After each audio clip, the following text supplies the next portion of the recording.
अनंतकोटी ब्रह्मांड नायक राजाधिराज सच्चिदानंद सद्गुरु श्री ब्रह्मचैतन्य महाराज की जय।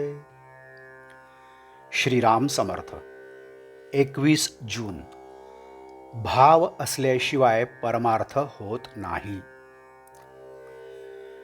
प्रपंचात जसा पैसा लागतो त्याप्रमाणे परमार्थात भाव लागतो। प्रपंचात पैशाशिवाय चालूच शकत नाही, परमार्थही भाव असल्याशिवाय होत नाही। जसा तुमचा भाव असेल त्याप्रमाणे तुम्हाला देवाची प्राप्ती होईल। प्रल्हादाला खांबातही देवाची प्राप्ती झाली तर नामदेवाने दगडाच्या मूर्तीलाही जीव घातले।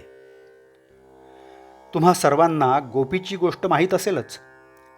त्या गोपीला श्रीकृष्णाला जेवण घालायचे होते, पण तिचा नवरा तिला जाऊ देईना। त्यावर तिने सांगितले की हा देह तुझा आहे, परंतु मनावर तुझा ताबा नाही। असे म्हणून ती त्याच्याजवळ देह ठेवून श्रीकृष्णाकडे गेलीच की नाही। त्याप्रमाणे आपण परमार्थात भाव ठेवणे जरूर आहे। पण असे आपण नुसते म्हणून काय उपयोग? तो सर्वव्यापी आहे, सर्वसाक्षी आहे असे आपण म्हणतो, पण आपण पापाचरण करायला भीतो का? तो आपल्याला पाहतो आहे असे पक्के वाटले तर आपल्याकडून कधीतरी पाप होईल का?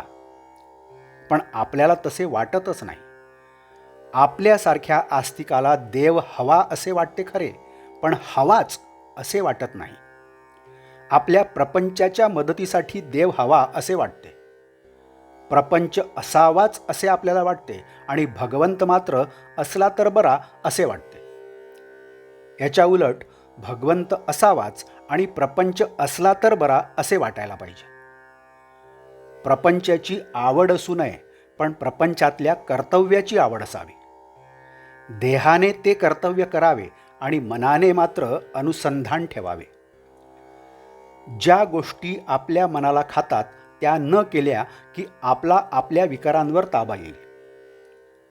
भगवंताच्या देखत आपल्याला करायला लाज वाटणार नाही अशीच कृती आपण करावी। ज्यांना व्याप आहे ते लोक रडतात आणि ज्यांना व्याप नाही तेही लोक रडतात। मग सुख कशात आहे? पैसा सुख देतो का? पैसा मिळवणे कठीण, मिळाला तरी तो कायम राहील का त्याची शाश्वती नाही। पैशाप्रमाणेच इतर सर्व वस्तूंची गोष्ट आहे। सर्व सुखी असा प्रपंचात कोण आहे? प्रत्येकाचे काही ना काहीतरी गाऱ्हाणे आहेच। प्रत्येकाला आशा वाटते की मी उद्या आजच्यापेक्षा सुखी होईन। तो कधी पूर्ण सुखी होत नाही, त्याचे गाऱ्हाणे कधी संपत नाही। प्रपंचातल्या सर्व वस्तू नाशवंत आणि दुःखरूप अशा आहेत, म्हणूनच प्रपंच असत्य आहे हा अनुभव प्रपंच देतो। त्या अनुभवाने प्रपंचात जो आसक्त होत नाही तो सुखी, अनुभव विसरून जो आसक्त होतो तो दुःखी। सुख हे समजुतीमध्ये आहे आणि भगवंताचे होणे हीच समजूत तेवढी खरी आहे।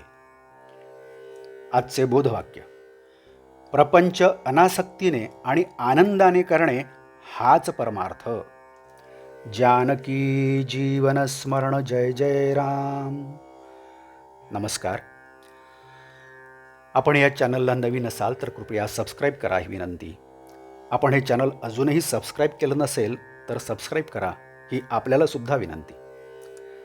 या चॅनलला लाईक करा, शेअर करा आणि आपल्या काही प्रतिक्रिया असतील त्यासुद्धा द्या। मात्र बेल आयकन दाबायला विसरू नका। धन्यवाद।